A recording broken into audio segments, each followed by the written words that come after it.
Hey everyone, आप सभी का स्वागत है हमारे यूट्यूब चैनल में। तो जैसा कि हमने लास्ट एपिसोड में देखा था कि किस तरह किनान को उस गोनफा हॉल में जो लिंगजी होता है वो ये चैलेंज करता है अपने मार्शल स्पिरिट को शो करने के लिए। तो वहीं गोनफा हॉल का एक एल्डर ही हाफ मून स्टोन को उनके सामने कर देता है। तो इस स्टोन को जब दोनों ही टच करते हैं तो किनान की जो पावर्स होती है इसके कारण उस मून में पर्पल लाइट इमिट होती है जो कि सबसे पावरफुल लेवल होती है। और यही चीज जो होती है वो किनान को शर्त जिता देती है और फिर शर्त के मुताबिक उस हारने वाले लिंगजी को गोनफा हॉल में कभी भी इंटर ना करने का वादा देना पड़ता है। अब वहाँ का जो एल्डर होता है वो किनान से काफी ज्यादा इम्प्रेस हो जाता है और उसे एक टोकन भी देता है। ये टोकन इतना ज्यादा खास होता है कि इस टोकन की वजह से किनान अब इस गोनफा हॉल के किसी भी फ्लोर पे जा सकता है और कोई भी यूनिक स्किल को अपने लिए चूज कर सकता है। अब आगे एपिसोड की शुरुआत होती है और हम किनान को गोनफा हॉल के टॉप फ्लोर पे जाता देखते हैं, जहाँ पे वो जो गार्ड होता है उसे अंदर जाने से रोकता है, ये कहते हुए कि तुम जैसे न्यू डिसेबल्स यहाँ आने की हिम्मत कैसे कर सकते हो, वो भी इस गोनफा हॉल के टॉप फ्लोर पे।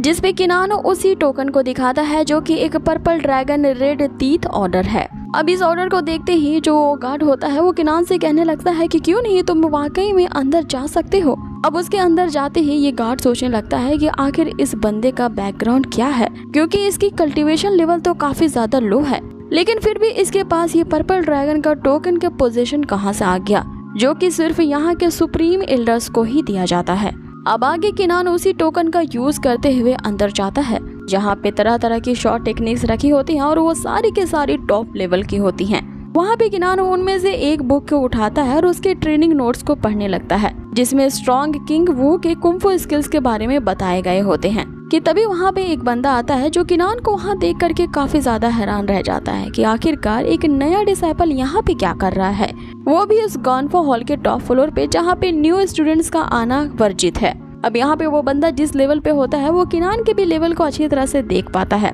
कि ये नया डिसाइपल तो काफी यंग है और अपनी पिंक बॉडी के सिर्फ 5th लेवल पे ही है, और इस गोनफा हॉल में तो केवल जुआन लिंग सेट के टॉप 10 डिसाइपल्स ही इंटर कर सकते हैं। लेकिन जब उसकी नजर अचानक से उस टोकन ऑफ सुप्रीम एल्डर पे पड़ती है तो वो उसे ग्रीट करने लगता है और अपना इंट्रोडक्शन देते हुए बताता है कि वो यहाँ का एक इनर डिसाइपल है जिसे सब यांग कहते हैं। किनान भी उसे सीनियर ब्रदर कहते हुए अपना परिचय देता है। आगे यांग उसे कहता है कि तुमने अपनी इस टोकन को डिलिबरेटली सबको शो नहीं कर सकते, तुम्हें इस टोकन को छुपा के रखना चाहिए। जिसपे किनान इसके लिए उसे माफी मांगता है कि वो नया है ना, इसके बारे में उसे पता नहीं है, तो आइंदा वो इस बात को याद रखेगा। अब आगे किनान उससे फेवर मांगता है कि वो यहाँ पे नया है तो यहाँ पे किस तरह के मार्शल आर्ट्स को उसे चूज करना चाहिए, इसके बारे में वो कुछ बताए। यहाँ पे यांग उसकी मदद करने के लिए उसे एक बुक देता है और बताता है कि इसमें तांग किंचान नामक एक सिख लीडर के शॉर्ट टेक्निक्स के बारे में बताया गया है और ये शॉर्ट स्किल्स काफी अच्छी हैं, इसीलिए तुम्हें इसी को चूज करना चाहिए।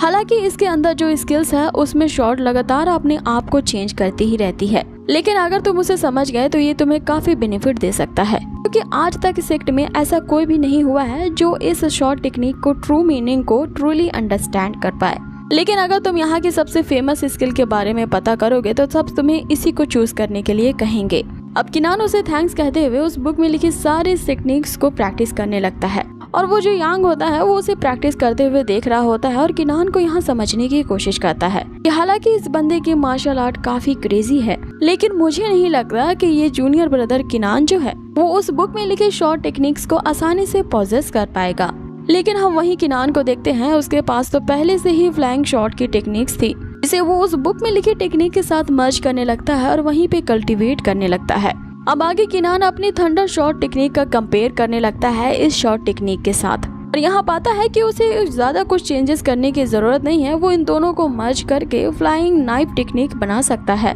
और किनान की इसी स्किल को देख करके वो जो यांग होता है वो सोच रहा होता है कि इसने तो बड़ी आसानी से इस स्किल को कॉम्प्रिहेंस कर लिया है। अब आगे वहाँ पे गार्ड आ जाता है जो कि यांग से कहने लगता है कि ये लड़का यहाँ पे अभी भी नया नया आया है और किसके पास वो पर्पल ड्रैगन का टोकन भी है, इसके कारण ये जब तक चाहे यहाँ पे प्रैक्टिस कर सकता है। लेकिन अभी मैं इस गोनफा हॉल के टॉप फ्लोर को क्लोज करने वाला हूँ, तो तुम दोनों ही यहाँ जब तक चाहो प्रैक्टिस कर सकते हो। अब आगे किनान उस बुक में लिखे उस शॉट की मिस्टीरियस टेक्निक को समझने की कोशिश कर रहा था ताकि वो अपने गॉड ऑफ वॉर सोल के वेपन के साथ इसे इम्प्लीमेंट कर सके। और अब ऐसा करते ही किनान के अंदर ये एबिलिटीज आ जाएंगी कि वो उस नाइफ को अपनी अकॉर्डिंग किसी भी शेप में मूव कर सकता है, जिससे वो एक ही वक्त में सभी डायरेक्शन में एक साथ फाइट कर सकता है और जिस डायरेक्शन में भी वो अटैक करेगा वो सारे के सारे काफी शार्प होंगे। और यही उस बुक में लिखी इस शॉट टेक्निक की ट्रू मीनिंग होती है कि किस तरह से कोई शॉट अपने चलाने वाले के बीच यूनिटी को बनाए रख सकता है।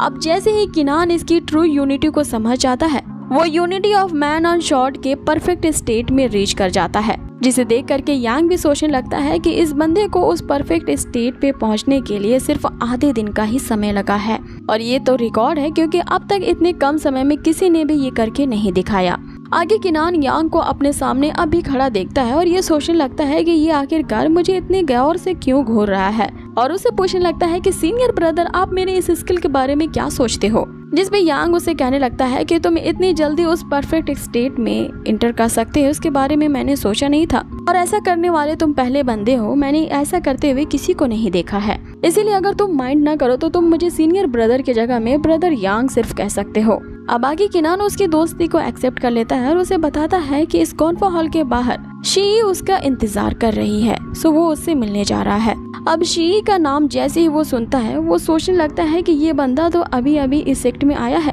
और ये सीनियर सिस्टर शी को भी जानता है, जो कि एक इनर डिसेबल है। साथ ही वो इतनी ज्यादा खूबसूरत है कि उनकी खूबसूरती की चर्चा पूरे सेक्ट में फैली हुई है। तो इस बंदे का बैकग्राउंड तो काफी कमाल का होगा कि इसका यहाँ पे आते ही रिलेशनशिप सिस्टर शी के साथ बन चुका है। अब अगले सीन में किनान जैसे ही उस गॉन्फा हॉल से बाहर आता है, लिंगजी उसका बाहर वेट कर रहा होता है और उससे कहता है कि आखिरकार तुम फाइनली बाहर आ ही गए। उसको फिर से ये धमकी देने लगता है कि अभी हम दोनों के बीच का जो अकाउंट है वो सेटल नहीं हुआ है और तुमने जो मेरे साथ किया है उसका बदला तो मैं तुमसे लेकर के ही रहूंगा। अब यहाँ लिंगजी के साथ वही मूविंग भी होता है और ये मूविंग वही है जिसने शी के साथ बहस की होती है कि तभी वहाँ पे यांग भी आ जाता है और वो उन दोनों से कहने लगता है कि तुम्हारी ऐसी हिम्मत कैसे हुई इसे यहाँ पे बुली करने की। अब यहाँ उस लिंगजी को लगता है कि ये जो यांग है कोई आम बंदा है, इसीलिए वो खरी खोटी उसे सुनाने लगता है। इसपे मूफिंग उसे लिंगजी को ही एक तमाचा जोर से मारता है और ये कहता है कि क्या तुम बेवकूफ हो गए हो जो सीनियर ब्रदर गोंग यांग से इस तरह से बातें कर रहे हो।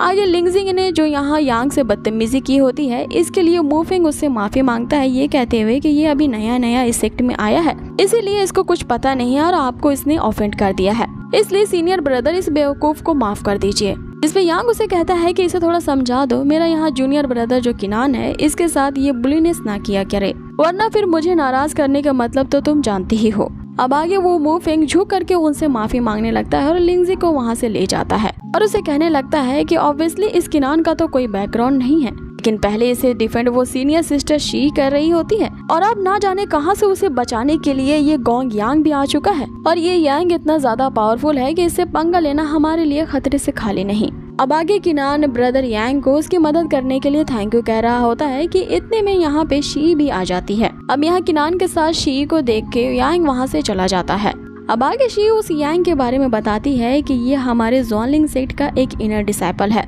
यहाँ के टॉप 3 जीनियस में से ये एक है और मैंने नहीं सोचा था कि तुम इतनी जल्दी यहाँ के टॉप स्टूडेंट से दोस्ती कर लोगे, जो कि तुम्हारी मदद करने के लिए यहाँ पे स्टैंड आउट हो जाएगा। अब यहाँ किनान को समझ में आ जाता है कि लगता है कि यांग की वजह से ही वो जो मूफिंग था यहाँ से दुम दबा करके भाग निकला, क्योंकि वो जानता था कि ये जो यांग है उससे कहीं ज्यादा गुना पावरफुल है। अब आगे शी किनान को बताती है कि उस विंतियान कंपटीशन के शुरू होने में सिर्फ 5 दिन ही रह गए हैं, इसीलिए तुम्हें अपनी कल्टीवेशन को जितना पॉसिबल हो सके उतना इम्प्रूव करना होगा, क्योंकि तुम्हें ये बात याद रहे कि उस कंपटीशन में पार्टिसिपेट करने वाले जो तुमसे कई ज्यादा गुना हाई लेवल पे हैं, तो उनसे कम्पीट करने के लिए तुम्हें तैयार रहना होगा। और यहाँ शी के इतना कहते ही ये एपिसोड यहीं फिनिश हो जाता है। सो गाइज, आप लोगों को ये आज का एपिसोड कैसा लगा मुझे कमेंट बॉक्स में जरूर बताएं। बहुत ही जल्द मुलाकात होगी इसके नेक्स्ट एपिसोड पे, जहाँ हमें उस विंतियान कंपटीशन के बारे में बताया जाएगा, जिसके बारे में 3-4 एपिसोड से चर्चा चल रही है। सो मिलते हैं इसके नेक्स्ट एपिसोड पे। Till then take care, stay healthy, bye.